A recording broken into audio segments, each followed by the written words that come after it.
It seemed at the time impossible. Has the most famous ship in the history of the world been discovered at last? The Gilgamesh epic paralleled exactly the story of Noah in the Bible. There is plenty of ancient historical evidence spanning nearly 2,000 years that the Ark is on Mount Ararat.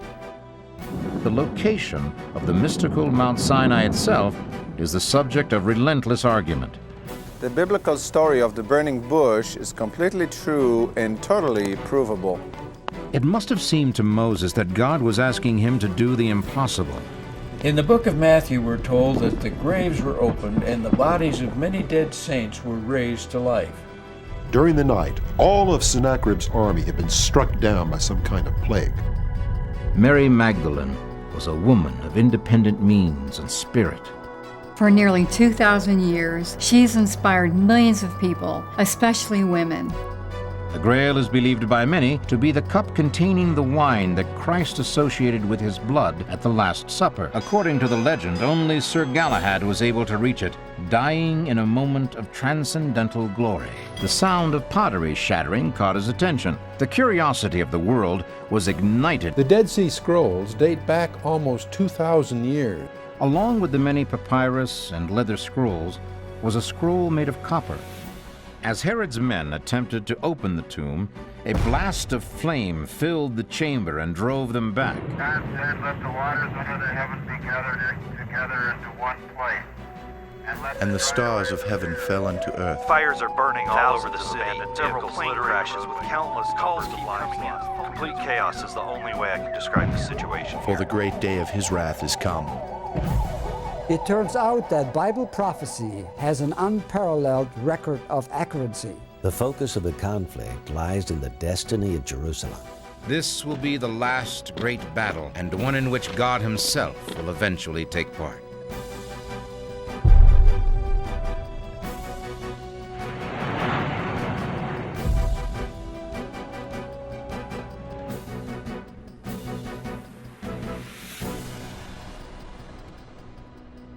You'll be amazed at what has been discovered.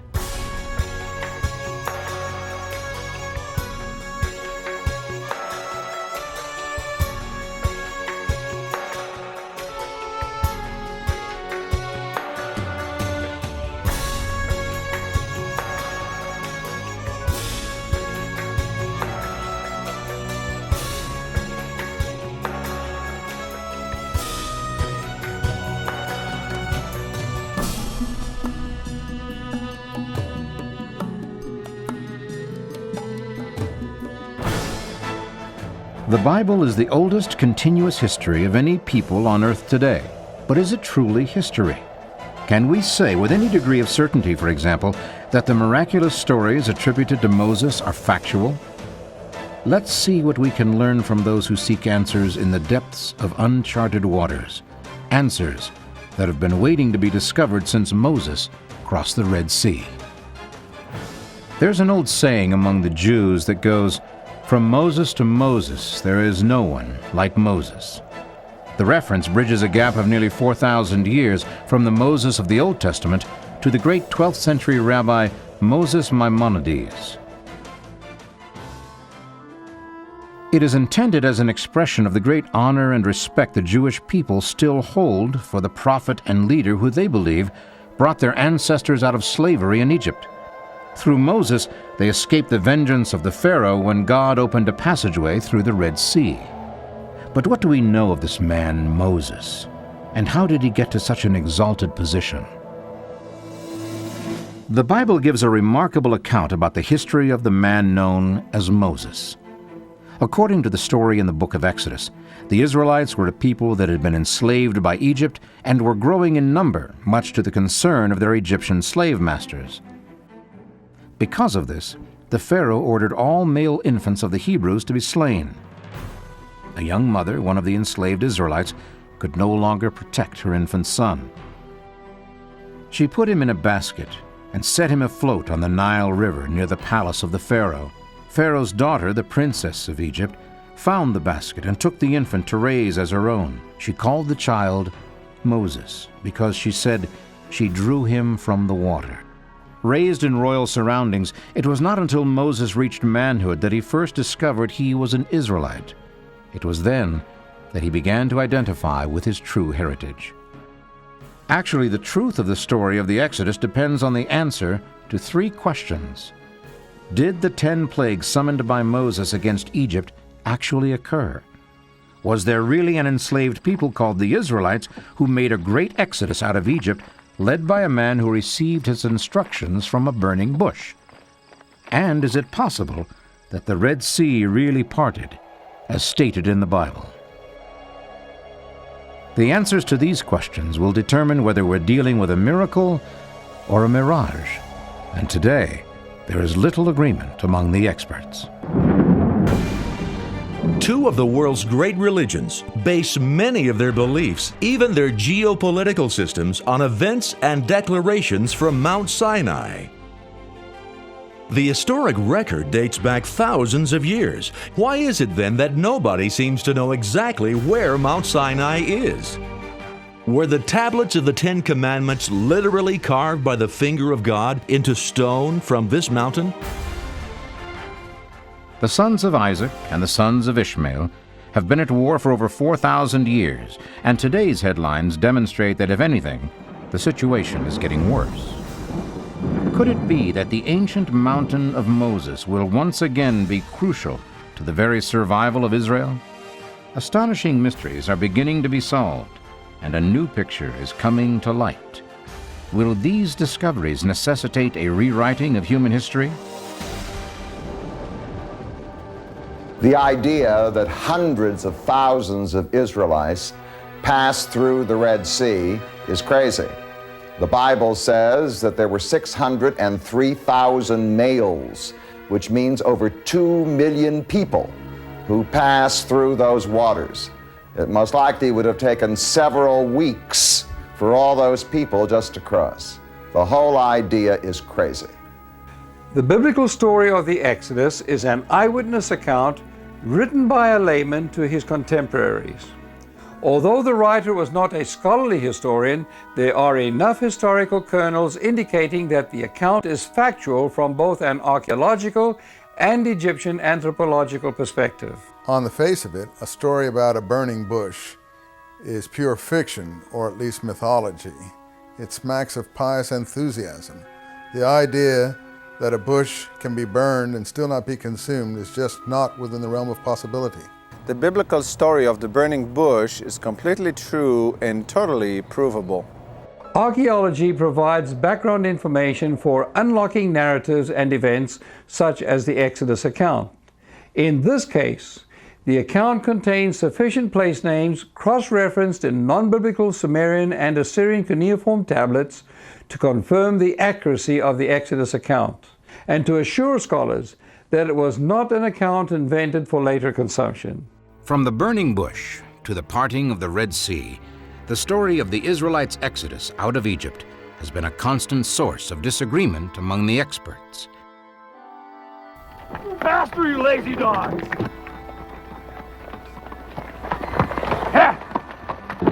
Why do you rest, dog? Get to work!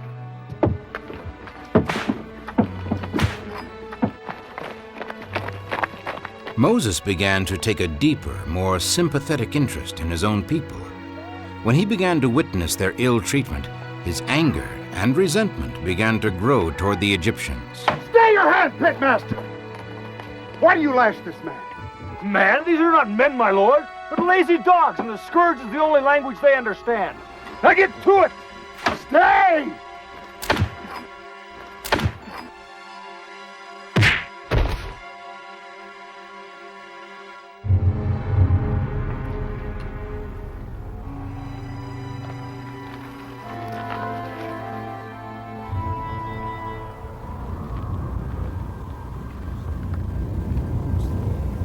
I meant not to kill him.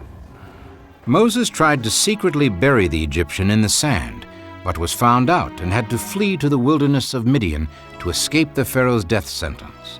He was befriended by Jethro, a Midianite priest, and married his daughter. For 40 years, Moses lived the simple life of a shepherd. Then, in a matter of minutes, he came to know his destiny.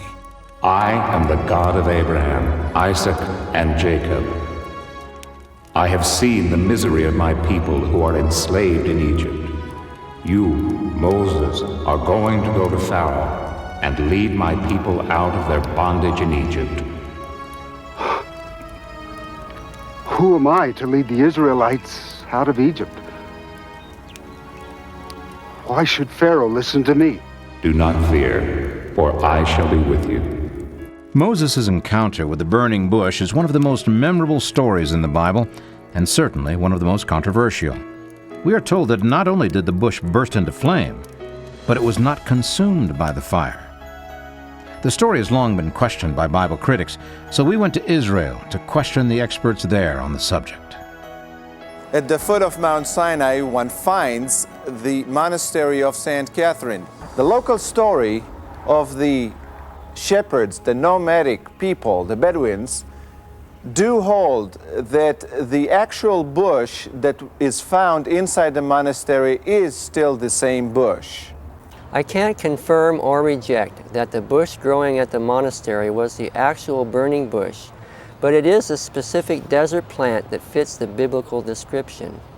It's the fraxinella, or gas plant, Dictamnus albus, a sturdy perennial bush with white or purple flowers common in the Middle East. The bush produces an oil so volatile that it can be ignited by the sun. The oil quickly burns up, but the bush itself is not damaged. If there is scientific evidence to support this odd biblical account, does it lend credibility to the rest of the Moses account? It must have seemed to Moses that God was asking him to do the impossible and at great personal risk. But Moses and his brother Aaron, nevertheless, went to Pharaoh, plead for the release of his people. Each of their meetings brought about a judgment on the people of Egypt, and after each plague, Moses went to Pharaoh and asked him to let his people go, but each time, Pharaoh refused. According to the Bible, each plague was more intense than the last, and for years, scholars have searched for some hint in the Egyptian writings that would point to such horrific events actually happening. The main purpose of the Exodus story is not to describe history. The main purpose of the Exodus story, as it was created by the pre-scribes who lived in Jerusalem, was to glorify their God and to make their God look greater than any other God. And what they used was a series of old legends and distorted memories which they put together to create this story which has no relationship to history. But the Bible remained the only source of information about these devastating plagues until recently. And there's an ancient Egyptian papyrus document called the Ipuwer Papyrus, and it recounts in eyewitness fashion the plague of blood, the plague of cattle disease, the plague of strange fire phenomena, the plague on the firstborn, the strange darkness, all the events that we previously thought we only knew about from the Bible. We can read about it in Egyptian records. Little by little, science and archaeology seem to be catching up with the biblical account. But what of the most fantastic episode of all, the parting of the Red Sea? Could it have happened? You'll be amazed at what has been discovered. The miracles of Moses are almost too many to count, and some scholars insist they're too fantastic to be believed. But many of them are not only still believed by the Jewish people, they honor them with centuries-old traditions. The Bible describes the arrival of the last plague with great drama. God instructed every Israelite to stay indoors and prepare a meal of lamb or goat. They were to take the blood of these animals and use it to place a mark over the door of their houses. On that night the Lord descended on the land of Egypt, and the firstborn of every Egyptian family was struck down in death. But the Jewish families who had marked their doorways were spared. That great miracle is still celebrated by Jewish families as the Feast of the Passover. For the Egyptians, this final plague was the most terrible. Even Pharaoh lost his beloved son. Finally, his resistance was broken, and he ordered the Israelites to be set free. But they must leave the land of the Nile completely. The Bible tells us the Lord provided a cloud cover by day and a column of fire by night to guide the Israelites through the desert. But the big question is, where did they go? According to the Bible, their destination was to be the land of Canaan. The most direct route, called the way of the land of the Philistines, would have taken them to the north, was much shorter than the southern route, and would have most likely put them on a path toward the Sea of Reeds, a shallow, marshy area at the north end of the Gulf of Suez. It is this area that many scholars have accepted as the point of crossing. But is it? There are some major difficulties with the Sea of Reeds site as the point of crossing. First of all, if this is the point at which the Israelites entered the Red Sea, well, they're still in Egypt. However, Exodus 14:11 clearly states that they were out of Egypt.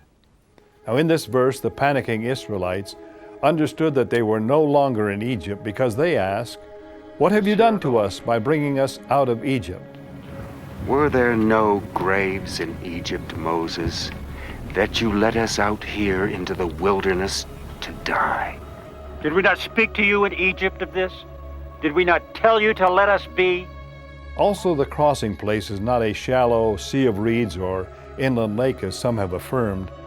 That conclusion, I believe, is pure conjecture and cannot be supported by the biblical record. The names from the Exodus account were probably inserted on maps by guesswork and cannot be located with certainty today. A more careful reading of the scriptures revealed some very interesting facts.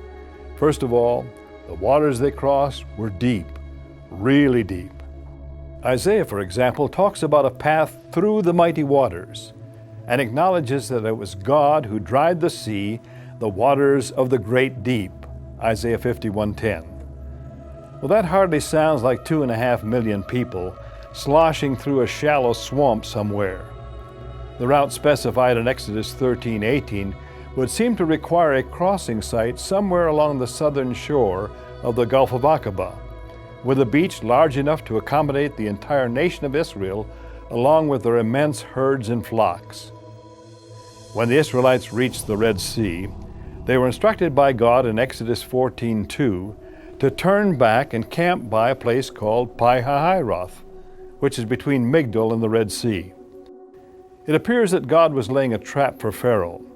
Not only was Moses told to take the way of the wilderness to the Red Sea, but they were also supernaturally guided there by a pillar of cloud by day and fire by night.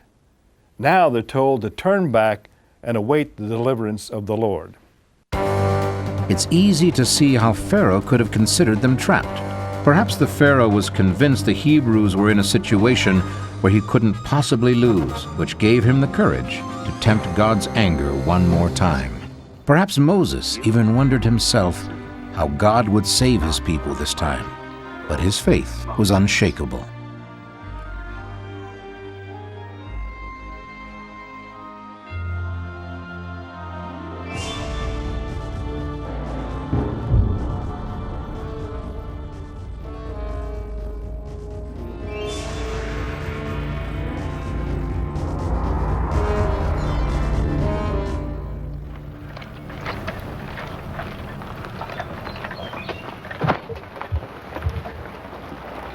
The spies have returned from Ramses. Pharaoh resents our release now and sends his army to destroy us. We must put the sea between them and the people. Have your scouts been able to find any place that we might possibly cross? There is nothing to the north or to the south. In a week, we might be able to reach the road at Horus in the north. But that would be far too late. And worse, then we should become a great temptation for the Philistines to come down on us from the north. Can you place your men-at-arms between Pharaoh and the people? There is not enough time. Except for the inner guard, my soldiers are dispersed amongst the tribes, trying to make warriors out of brickmakers and farmers. If I could gather them all, we would not be able to stop Pharaoh's archers and chariots. What else do I see in your face, Joshua? There are troublemakers about, stirring up the tribes. There is danger within, as well as from the outside. According to the verses of Exodus 14, the people quickly learned of the Pharaoh's change of heart. The Egyptians were working us to death slowly. But now Moses has found a quicker way to kill us. Do all of us despise so much eating from Egyptian flesh pot that we now must fill our stomachs with sand? Listen to me. If we surrender peacefully, if we go back now, yes, we will be punished, but we will still be alive afterwards. Which do you prefer? A few lashes or an Egyptian spear in your chest? Does Moses think he can humble the mighty Pharaoh and still live? Let us tell Moses now.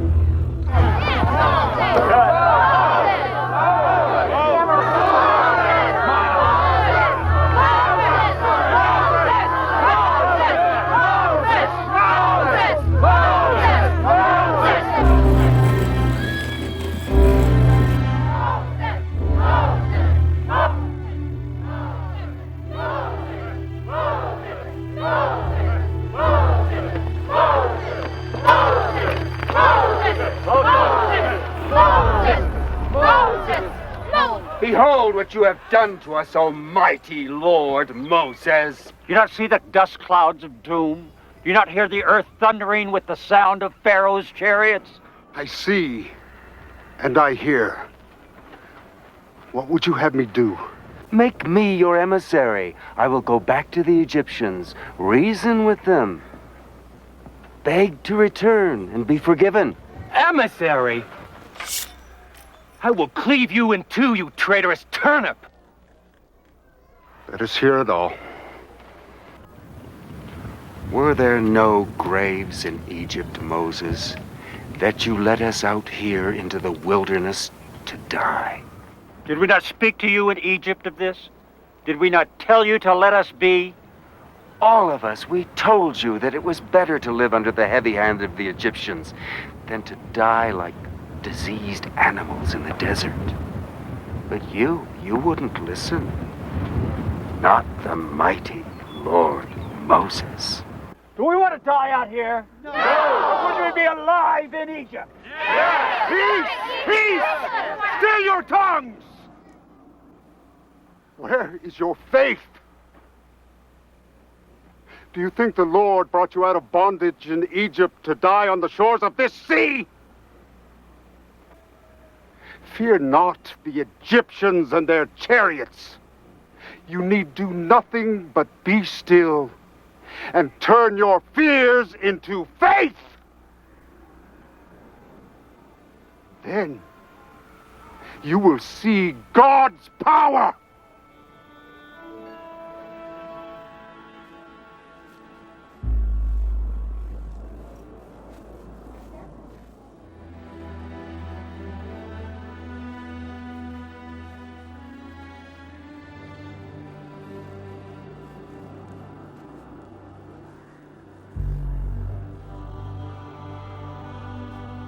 The Bible tells us that at God's command, Moses stretched out his hand over the sea, and God sent a strong east wind that drove back the waters, creating a path through the midst of the sea.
With the pursuing Egyptian army behind them, the Israelites were able to cross the wide opening in the sea in a matter of hours.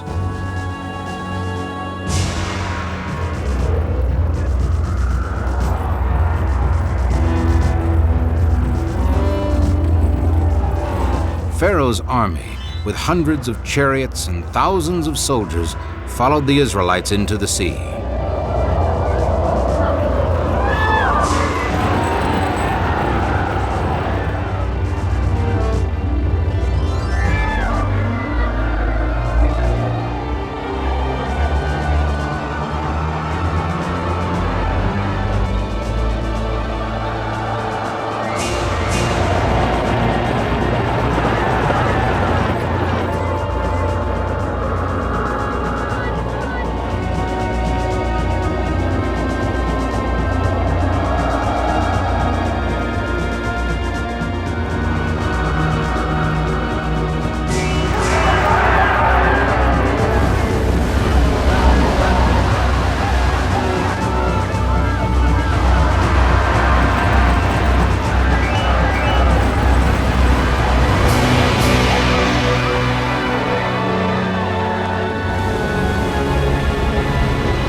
God,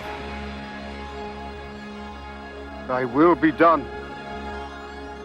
Some critics express doubts that Moses and the Israelites crossed the Red Sea at all. Others do not believe any part of the Exodus, but recently there has been a discovery of some remarkable evidence.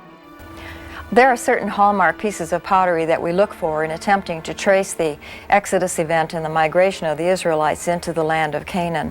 One of these pieces is this very nice pilgrim flask that's very nicely painted, and the shape itself apparently indicated the product that was shipped in it. It comes from Cyprus, but it's important for dating the other material that we find in connection with the Israelites. Another piece that we have is the Philistine beer jug. The Philistines were very fond of drinking beer. It was fermented right in the jug, and you can see it was sieved as it was poured out into the drinking vessel itself. The Israelites copied the Philistine ware, which was very highly painted, and came out with a very poor reproduction. So we can always tell when we come into a site that the Israelites themselves have now moved on to this site. Daily there are more and more pieces of evidence that are being excavated that are helping to demonstrate the fact that the Israelites came in the Exodus and settled in the land of Canaan. One of the interesting questions that Emmanuel Anati has answered in his research, and he's one of the top Sinai archaeologists, is the question, what were the Israelites doing during the 40 years that they were wandering in the desert? Well, Dr. Anati has discovered something like 30,000 rock inscriptions which he dates to the time period of the Exodus, and which he believes the Israelites carved on those hot weathered rocks. New findings are being unearthed at several archaeological sites, such as the unusual pottery items and rock drawings, which give hard evidence that the Exodus really did happen. But even as the validity of the Exodus is being scientifically proven, the controversy over the parting of the Red Sea is heating up.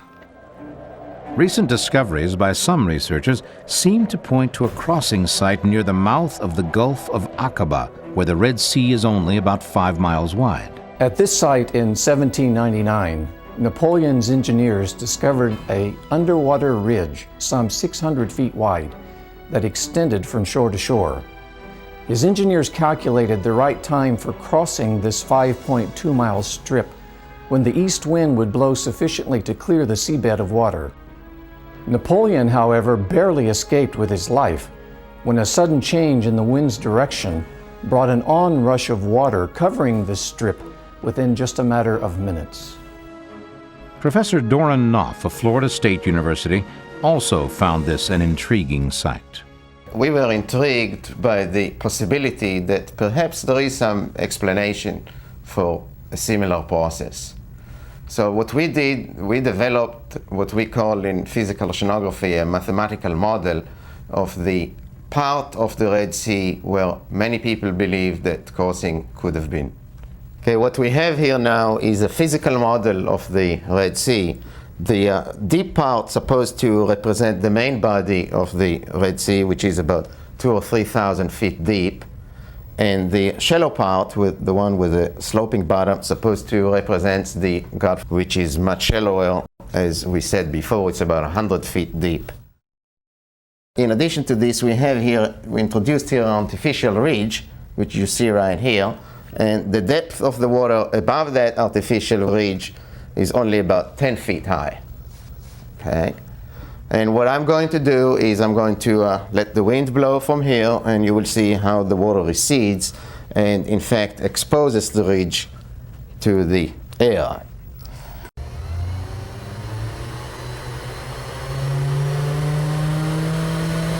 Okay, so what you can see now is that most of the water, in fact, to the left of the ridge is blown away. There is still some water there, and you see that there is an exposed area right there. All right?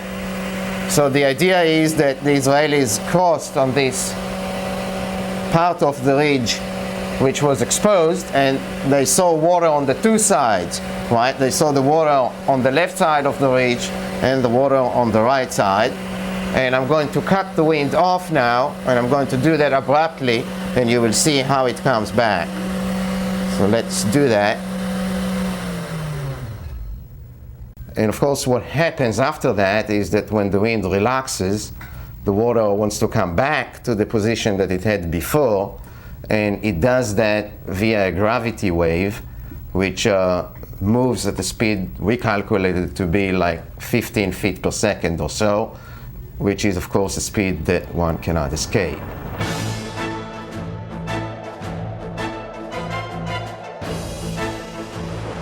Does this prove once and for all the validity of the biblical account of the Exodus and the parting of the Red Sea? Certainly not all critics would agree, but persistent scientific and archaeological research seems to be bringing us closer to an explanation and a verifiable site. Perhaps it will be a whole new generation of brilliant young researchers, theologians, and scientists that will finally solve this mystery.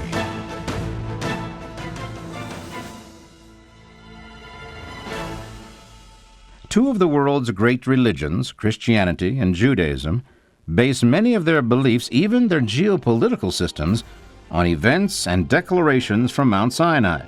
But nobody seems to know exactly where Mount Sinai is. Is there a real mountain that holds the secrets of God's interaction with man? Were the tablets of the Ten Commandments literally carved by the finger of God into stone from this mountain? New information seems to indicate that the real Mount Sinai is in Saudi Arabia. And interestingly enough, the Saudi Arabian government has erected a chain-link fence and closed down all geological and archaeological studies of this mountain in the ancient land of Midian. Why? The Sinai Desert. Moses has led his people out of bondage in Egypt. They are weary from their long trek to find the Promised Land. It has become clear to Moses that they need a set of laws to live by. According to the Bible, Moses leaves his people and ascends Mount Sinai to communicate with God. He has gone so long that the people become restless and, believing Moses is dead, build a gold idol to worship. Is this story true? Did God give Moses the Ten Commandments? Did the Exodus really occur, or is all this just a folktale? Can science shed any light on this controversial part of the Bible? The story of Moses receiving the Ten Commandments on Mount Sinai is full of inconsistencies. It is impossible to sort fact from fiction. The Ten Commandments account by Moses is 100% factual, and there are no contradictions. It's a straightforward story, also confirmed in the Talmud and other ancient rabbinical commentaries. We can prove that the Ten Commandments were given to Moses on stone tablets, and we also know exactly where the stone tablets are today. Since the 4th century AD, a high mountain near the southern end of the Sinai Peninsula, officially labeled Jebel Musa, has been regarded by many faithful Christians as the Mount Sinai. But is it? St. Catherine's Monastery, located at the base of the mountain, was constructed by order of the Emperor Justinian between 527 and 565 AD. It is built around what is thought by those who inhabit the monastery and many in the surrounding area to be the bush that Moses saw burning but not consumed. By order of Queen Helena, mother of the Emperor Constantine, a chapel was built over this very bush centuries ago. This monastery is in fact a spectacular natural setting for the second largest collection of illustrated manuscripts in the world, a collection exceeded only by the Vatican's. But if so many generations of rulers, priests, and kings are satisfied with this Mount Sinai, what is it that makes today's scholars and investigators turn their attention to a mountain in Saudi Arabia called Jebel el-Lawz? None of the suggested sites in the Sinai Peninsula fit the biblical requirements. The traditional site, called Jebel Musa, and located near St. Catherine's Monastery, fails all of the historical, geographic, and archaeological tests. Perhaps we should take a moment to discover exactly what these tests are and how they can be applied some 4,000 years after the fact.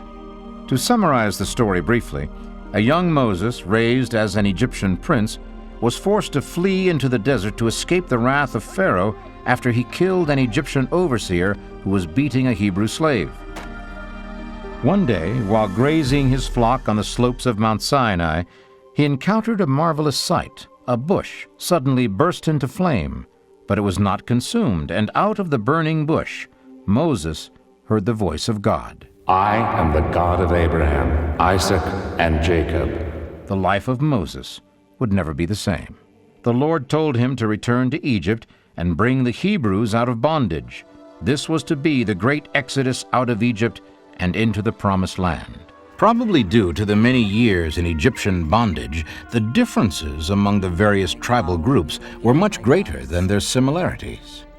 Strange Egyptian gods were still worshipped, and ancient pagan rituals still practiced. There was no common law to fit crimes and punishment, and violence began spreading like a plague.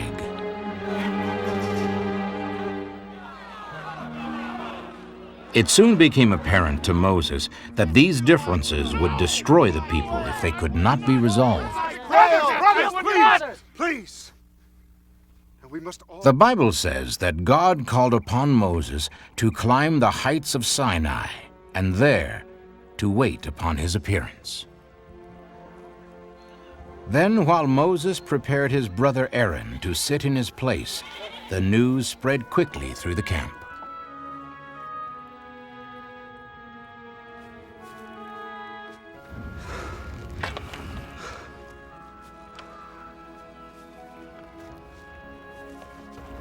Joshua, here's where I shall leave you. The priest scribes who wrote the 5 books of the Bible attributed to Moses could not even decide on whether the sacred mountain of Moses was named Sinai or Horeb. 37 times it's called Sinai, and 17 times it's called Horeb. While the mountain on which Moses received the 10 Commandments is called alternately Sinai or Horeb in the Scriptures, there's little difficulty in explaining this apparent contradiction. During King David's reign, 2 versions of the same scripture were brought together in a manner that allowed both northern and southern Israelite tribes to keep their familiar identifiers for geographic places. Sinai and Horeb are the same mountain. Nothing in the Bible suggests that they are not. Mount Sinai. Virtually every major event associated with the Exodus somehow involves this holy mountain. That being the case, certain identifying characteristics are required by the biblical account that can help us pinpoint the location of Mount Sinai. But what are they? First, it had to be located in ancient Media, which is in present-day Saudi Arabia. Secondly, on the backside of the mountain there must be a vast desert, as you see here. Thirdly, it must be located completely outside of Egypt and its controlled territories, which would exclude the Sinai Peninsula. None of the other proposed mountain sites fits all these requirements except Jebel El Lawz. But if that's true, how did Jebel Musa and the site of St. Catherine's Monastery get such a hold on the popular and scholarly imagination? Unknown to most people, the Jebel Musa site was selected solely on the opinion of one man, or perhaps we should say one man's mother. The Roman Emperor Constantine the Great sent his mother Helena to the Middle East to discover spots he had seen in visions. Helena ordered a church built on the spot where 4th century Bedouins said they had found the burning bush. What we must understand is that Mount Sinai in the Sinai Peninsula was selected without any scientific or archaeological evidence being considered. There doesn't seem to be any firm Jewish tradition that supports Constantine's site either. In fact, the Jewish Encyclopedia states flatly that there is no Jewish tradition of the geographical location of Mount Sinai. But that also means there is no Jewish tradition that supports the site in Saudi Arabia. What is it that points scholars toward this site? The earliest Jewish source, other than the Torah, that discusses the location of Mount Sinai is the Septuagint, the Greek translation of the Hebrew Bible, begun in the 3rd century BC. The Septuagint transliterates the Hebrew name for Midian as either Median or Medium. The Septuagint states that Jethro was a priest of Midian, who went out and then went into the desert to meet Moses. The location of ancient Midian can be determined from a map produced by Ptolemy, a 2nd century AD geographer in Alexandria. And the Septuagint is not alone in placing the mountain near a city in modern-day Saudi Arabia. Demetrius the chronographer in the 3rd century BC claims that after Moses married Zipporah, they made their home in the city of Madian. And Philo, a Jewish philosopher, describes Zipporah as an Arab who lived in Arabia. He describes the Israelites wandering eastward all the way across the Sinai Peninsula to the southern edge of Palestine just before the revelation at Sinai. Philo thus places Mount Sinai somewhere in northwestern Arabia. Philo adds one more small detail to the investigation of Mount Sinai. He says that Moses went up the highest and most sacred of the mountains in its region. But it is the Apostle Paul who provides the finishing touch. In Galatians 4:25, he says, "Now Hagar stands for Mount Sinai in Arabia." Where does that leave Jebel Musa, or the present Mount Sinai? Since 1956, archaeological teams have searched for evidence that Moses and the Israelites once camped here for nearly a year after their flight from Egypt. When the Sinai Peninsula was under Israeli control, they discovered nothing. Out of over 8,000 inscriptions from the southern half of the Sinai Peninsula, only a handful are Hebrew Aramaic. The tradition of identifying one of the mountains in the Sinai Peninsula as the Mountain of Moses was a scholar's invention, without any Jewish precedents whatsoever. No Jews were ever interested in the Sinai Peninsula, with any respect anyway to Moses. Traditions, particularly religious traditions, die hard. The Mount Sinai, located near the monastery of St. Catherine, is now anchored in 1,600 years of tradition, and those who are devoted to this site show little interest in looking elsewhere. Is there some scientific evidence that proves Jebel El Lawz in northwestern Saudi Arabia is, in fact, the true Mount Sinai? What is there besides just the location to suggest this mountain was once the place where God communicated directly with Moses? Has anyone actually been there to see and catalog the evidence? And what does the Saudi government think of all this newfound attention?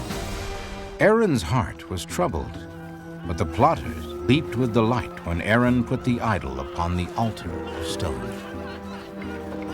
Their blasphemy was complete.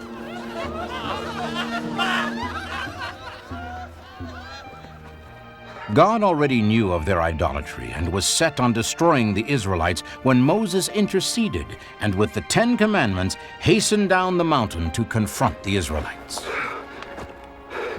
Come, faithful Joshua. The first 4 commandments were concerned with devotion to God.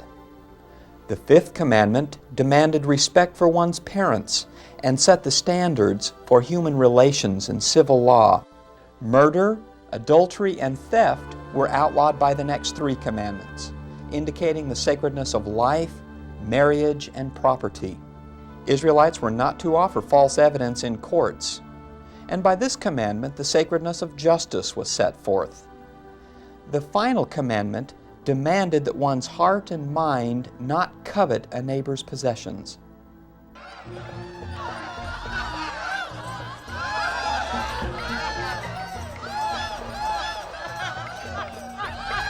When Moses reached the base of the mount, he was filled with sudden horror.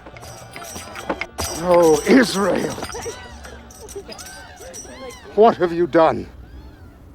Turned your backs on Almighty God.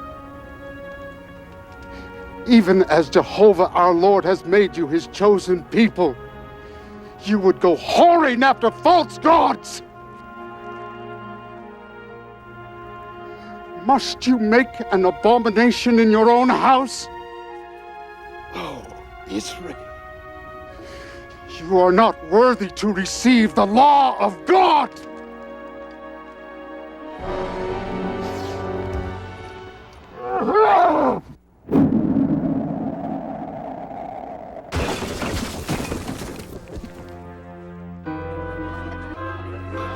Smite the idolaters! All ye who would follow the word of the living God, rise up now! Purge them from our midst! Strike now for the Lord our God! Even as the faithful under Joshua slew the idolaters, Moses destroyed the golden calf.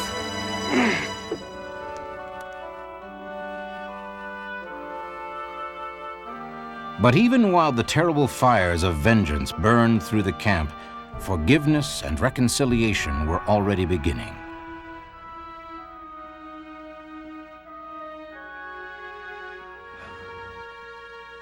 According to the Bible, Moses chiseled out a second set of stone tablets and again went to the top of Mount Sinai.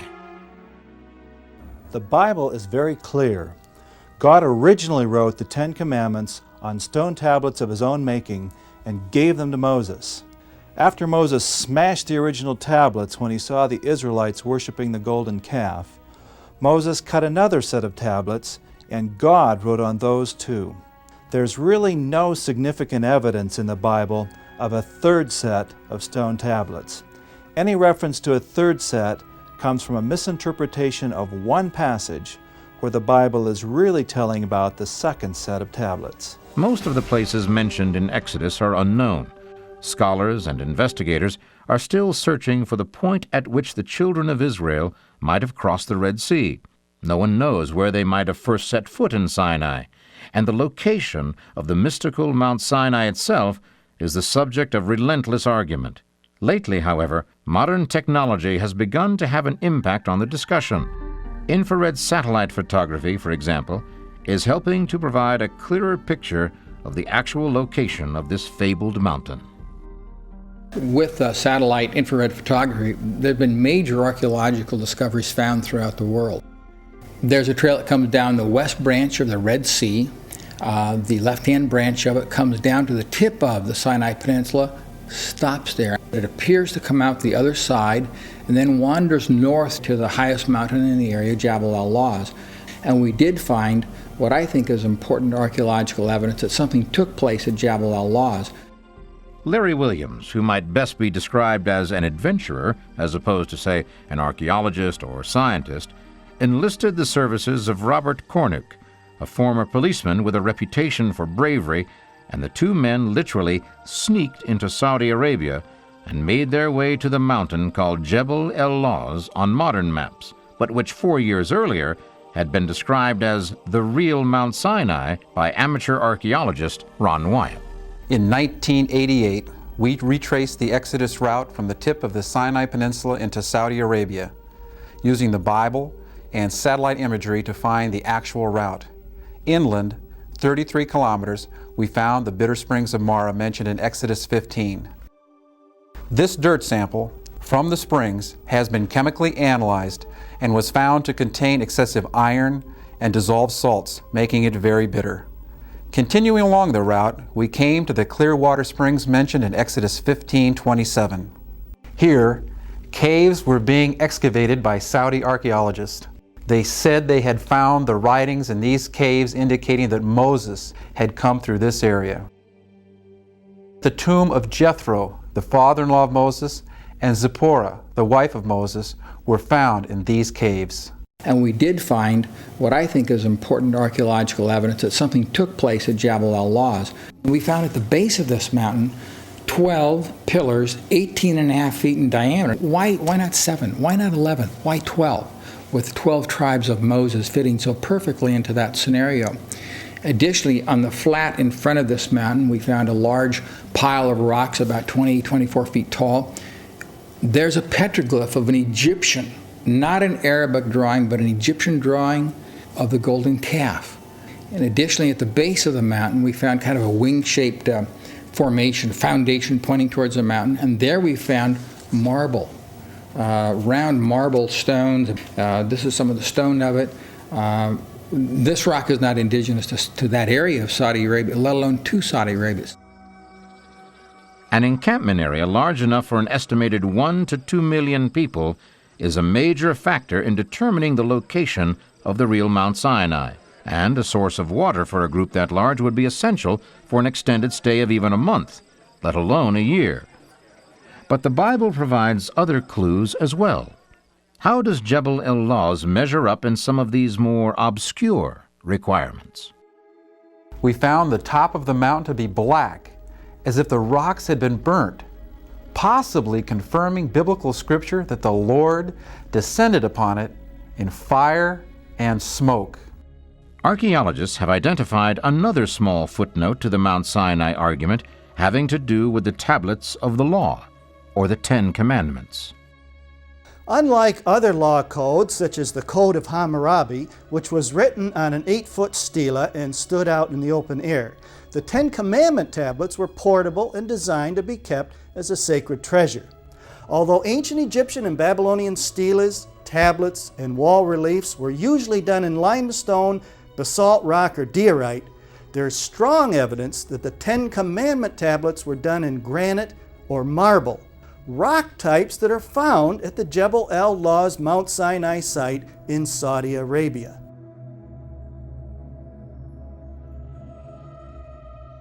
Shortly after Cornuke and Williams visited the site, the Saudi government closed down the Jabal al-Lawz site to any foreign archaeological study.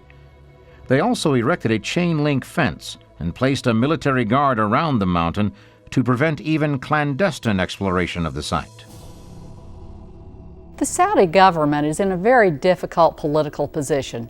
Because the Saudis had no sense of nationalism when the country was unified in the 1920s, the House of Saud used the theology of the Wahhabi sect of Islam to create national unity. Saudi Arabia is still run largely by a coalition between the royal family and the religious establishment. That religious establishment is very resistant to exploring anything archaeologically before Islam, a period they see as characterized by moral chaos. The other problem the House of Saud faces is external. If it allows archaeological excavations of ancient Israelite sites in Saudi Arabia, the House of Saud opens itself up to the anger of the Arab world. The evidence for the real Mount Sinai being in Saudi Arabia appears to be overwhelming, but the ancient animosities are still preventing scientists and scholars from uncovering factual evidence that could settle the argument once and for all. And today's modern warriors are adding to the difficulty. According to Howard Blum, in his book, The Gold of Exodus, any verification of Jabal al-Lawz is going to be very complicated. The mountain is now part of a $5.6 billion Saudi military installation called Operation Peace Shield. It was built with the approval of the U.S. Congress using U.S. contractors and Air Force personnel. Operation Peace Shield was originally designed as a radar installation in order to protect the kingdom against intruders. However, according to Blum, it has since been armed with missiles capable of hitting targets within Israel and Iraq.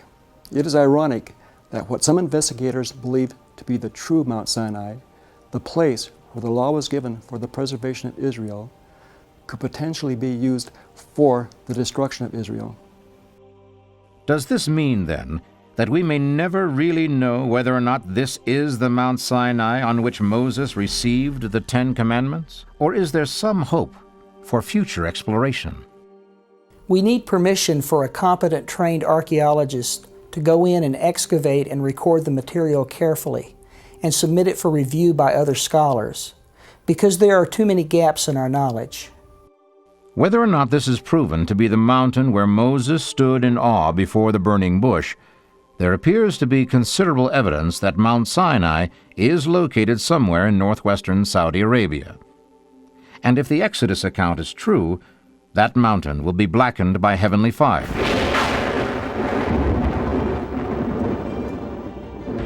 There will be evidence of a large and sometimes boisterous encampment, and perhaps even, as some have suggested, some remnant of the gold and jewels and other personal possessions the fleeing slaves were permitted to take with them. Proof positive of the exact location of Mount Sinai, it seems, is literally hidden behind armed guards of the Saudi government. But the earliest, post-biblical Jewish sources from Palestine, the mid-2nd century Book of Jubilees, fragments of which were found among the Dead Sea Scrolls, gives a long and idealized description of world geography that suggests the author believed Mount Sinai to be in the Arabian Peninsula. But the clearest description of early Jewish literature of the location of Mount Sinai comes from the 1st century historian Josephus. He wrote that Mount Sinai is the highest of mountains in the region of the city of Madian. Towering 8,000 feet above the desert floor, Jabal el-Lawz certainly fits that description. But the sad fact is, in spite of all the evidence that has been accumulated, we really don't know, and indeed can't know for certain until competent archaeological excavations are once again permitted on the mountain itself. But the presence of a large Arab military installation on the mountain brings up an interesting question. If Jabal el-Lawz was proven to be the true Mount Sinai, and the Saudi military was using that strategic position to direct missiles into Israel, would the Israeli government destroy the Mountain of Moses? Something to think about.